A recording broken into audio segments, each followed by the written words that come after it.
Hello, Steve Arts 89. Well, we have a little bit of Buffy news. The reboot series that they've been talking about for years, but is actually happening now.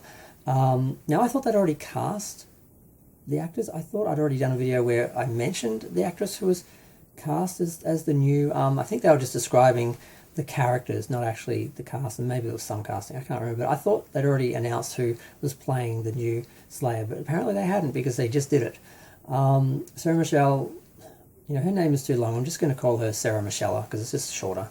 So Sarah Michelle was online. She put up a video where she basically did a video call and called the actress that is now going to be playing her new Slayer. So she's going to be, side to side with this girl. She's totally in love with this girl, I have to say. She just was fawning all over her. Her name is Ryan Kira Armstrong. She was just in Skeleton Crew.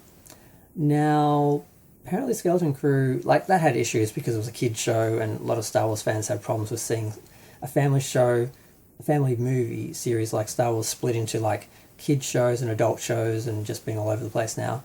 But no one said anything negative that I can recall about the acting and the performances and the characters and stuff like that. So that's good, although her first big role was totally criticised. I haven't seen it, but the remake, the Firestarter film, I haven't seen it. I hadn't heard anything bad about it. I was going to buy it. Now I'm a bit nervous because I heard her acting's really bad, and the Razzies were actually going to nominate her. But then when they found out she was 12 years old, they decided to have some mercy and they didn't nominate her. So she almost got a Razzie nomination. But it's been a few years, and apparently, she's grown as an actress, and Sarah Michelle was going on about that, how much range and everything she has and how great she was. And she also said that her smile can light up the darkest realms or something. It's just she's really in love with this girl. And that was one of the things she said, that there's been plenty of proposed Buffy reboots that she's rejected, but something about this girl made her want to do it. And I'm like, that makes me a bit nervous. It sounds a little vanity project. It sounds a bit of a whim. And I'm just worried about the overall universe building and canon and all that. But then at the same time, I probably shouldn't say this, but I don't think they could make such a mess out of it that it's not worth watching. Because, a lot of these shows and TV series, movies, stuff like that we have, people get really scared about sequels and remakes and stuff like that, and I really don't have a problem with it because it doesn't erase the original unless it's something really bad like Star Trek Discovery, which is a prequel that totally ruins all the Star Trek that follows it. But in something like this, which is a reboot following up 20 years after the show, they're just adding on to it. You don't have to watch it. You can watch the original Buffy and just stop there, or you can watch this as well and just have something else to go on to, so it's not quite as jarring when it ends. There's more. There's an expansion, an extension. I don't have a problem with sequels and reboots and stuff like that.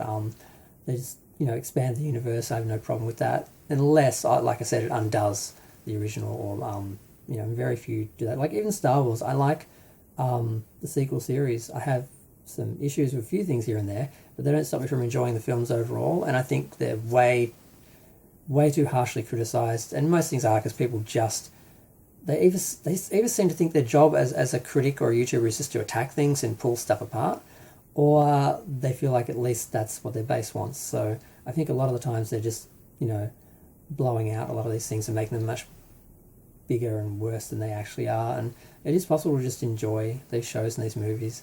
And I can see myself enjoying this, whether it's a limited event series that lasts one season, or whether it goes on and does multiple seasons. Like I said, I can't see them screwing it up that badly. But then again, Joss Whedon isn't involved, and he was incredibly important in Buffy and the creation because he basically created it. And I think because he's been cancelled because he's problematic and all the things he did, they're just sort of proudly, it's assuming they can do it without him, defiant. And I'm like, okay, but, Buffy was more than just, a girl boss. She was more than just a bad bitch. They're you can still, maybe they just think all they have to do is have, this feminist idea, and that's enough to make the show good. There was a lot more to it than just Buffy being a feminist icon. So I'm a little bit worried about that. They may be a little too comfortable. I think I don't know if they really.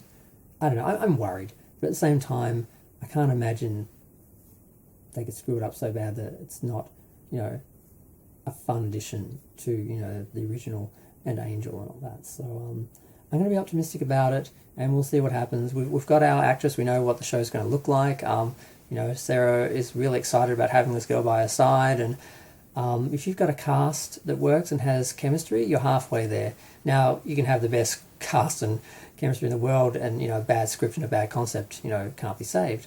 But at the same time, you can have the best script and the best concept and a bad actor, or, you know, ones that don't get along can ruin it as well. So we're sort of halfway there. I have some hope. I'm trying to be optimistic. But we'll know soon enough. It'll be out, it'll be done, and it'll be, you know, reviewed and be a memory before we know it. So I'm trying not to get too hung up on this sort of stuff, because you worry and you worry and you speculate, and then the next thing you know, it's done and it's over, and sometimes a lot of worry for nothing. But I'm going to go. Bye.